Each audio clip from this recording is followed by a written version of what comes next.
Você sabia que o que você come interfere na sua saúde mental e a sua saúde mental também interfere naquilo que você come? Pois é, meu nome é Renata Cabral, sou nutricionista comportamental e eu quero trazer nesse vídeo um tema que está muito em alta esse mês, que é sobre saúde mental.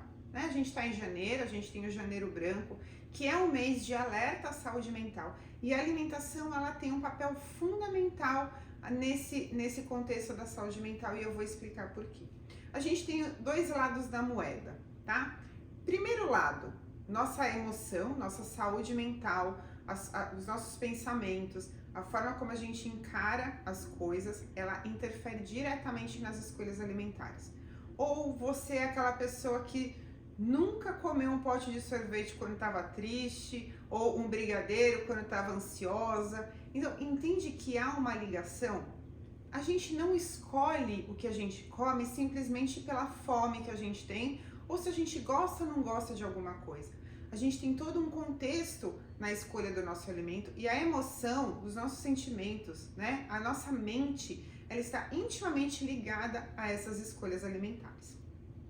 Por um outro lado, quando a gente faz algum tipo de dieta mais restritiva, né, e a gente acaba entrando naquele efeito sanfona, no engorda e emagrece, a gente também está causando um impacto na nossa saúde mental. Então, primeiro, vamos por partes para ficar mais claro. Vamos falar um pouco primeiro de como que a nossa mente interfere nas nossas escolhas e como mudar, e depois eu entro na parte da dieta e como que isso interfere na nossa saúde mental e também como mudar, combinado? Bom, primeiro, se eu tô com uma emoção ali, ou se eu tô com um problema que eu não sei lidar, se eu tô sentindo alguma coisa, por que eu busco sempre algum alimento, que geralmente é um alimento mais calórico, mais açucarado e mais gorduroso? Fisiologicamente, isso acontece porque esse tipo de alimento ele ajuda na liberação de dopamina, que é um neurotransmissor que a gente conhece como hormônio do bem-estar. Então ele realmente ativa no sistema de recompensa esse alívio imediato. Então eu como aquele alimento, me libera essa dopamina e eu tenho essa sensação de alívio. O problema é que essa sensação ela dura muito pouco tempo. Então, automaticamente passou 5 minutos, eu vou ficar ansiosa de novo, vou ficar triste de novo, vou voltar a sentir aquele desconforto que eu estava sentindo antes, tá? Isso é fisiologicamente falando, biologicamente falando.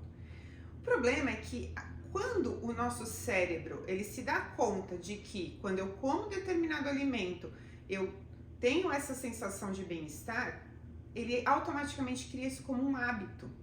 Então você não pensa mais na hora de fazer isso, você já faz automaticamente, porque o seu cérebro entende que aquilo é bom, é benéfico, então, eu não vou mais ter que pensar para fazer isso, isso não precisa mais ser um esforço, eu simplesmente vou colocar no automático. E aí virou o hábito, que aí você faz sem prestar atenção. Renata, o que eu tenho que fazer então para que eu não deixe as minhas emoções interferirem na minha alimentação? Isso é quase que impossível, tá, gente? Em algum ponto, as nossas emoções, os nossos pensamentos vão acabar interferindo na nossa alimentação. O que a gente precisa é aprender a gerenciar isso. Não deixar toda vez se levar por esse impulso, vamos dizer. E realmente é um impulso. Então, como que a gente faz para reverter isso? É realmente parar para pensar, sabe? É prestar atenção. Então, na hora que eu vou buscar um chocolate porque eu tô ansiosa, é pensar, tá, mas eu tô querendo escolher esse chocolate por quê? Eu tô ansiosa, mas a Renata me falou que se eu comer não vai aliviar minha ansiedade. O que mais eu posso fazer que alivie a minha ansiedade de verdade? E aí entra o autoconhecimento. Então, quanto mais você se conhece, quanto mais você entende quais são os gatilhos das suas emoções e quais são os confortos que você tem nas suas emoções, melhor.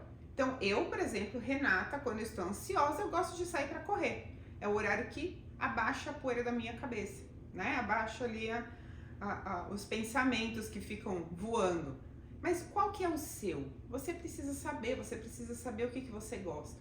Geralmente, o que alivia esses sentimentos é você se conectar com o momento presente. Então, é você focar ali no que está acontecendo. Então, seja olhar pela janela, ver como está o tempo, seja ligar para alguém, perguntar como que tá, seja você beber um copo de água e se centrar em você, focar em você, então precisa ter essa pausa antes do impulso de comer, tá?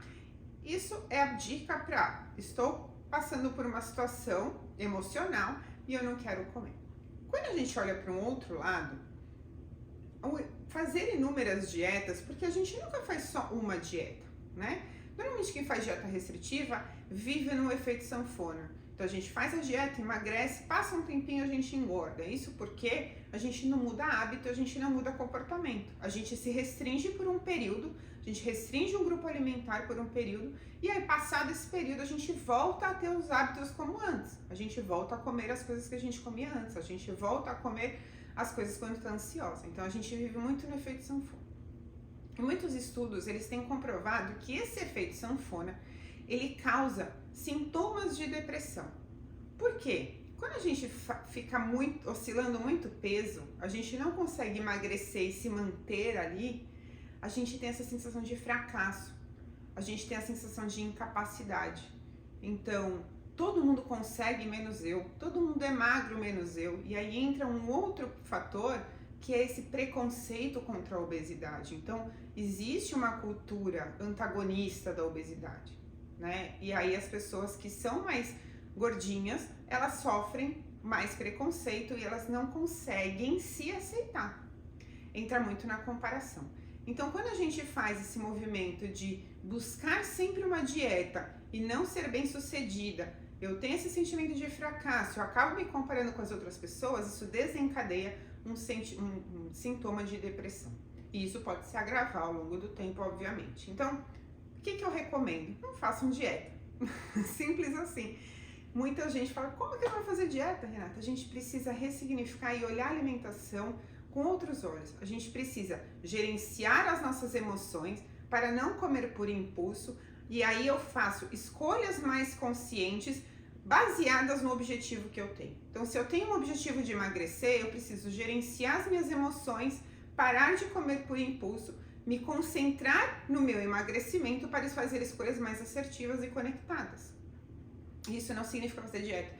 Isso significa que eu vou manter uma alimentação mais saudável, eu vou fazer exercícios, eu vou fazer um conjunto de coisas, criar novos hábitos para que eu chegue no meu objetivo.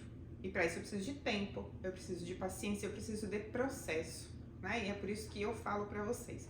Venham para o programa de desenvolvimento comigo, individual, porque eu vou te ajudar nessa jornada, sabe? Nesse virar essa chave para conseguir essa outra chave.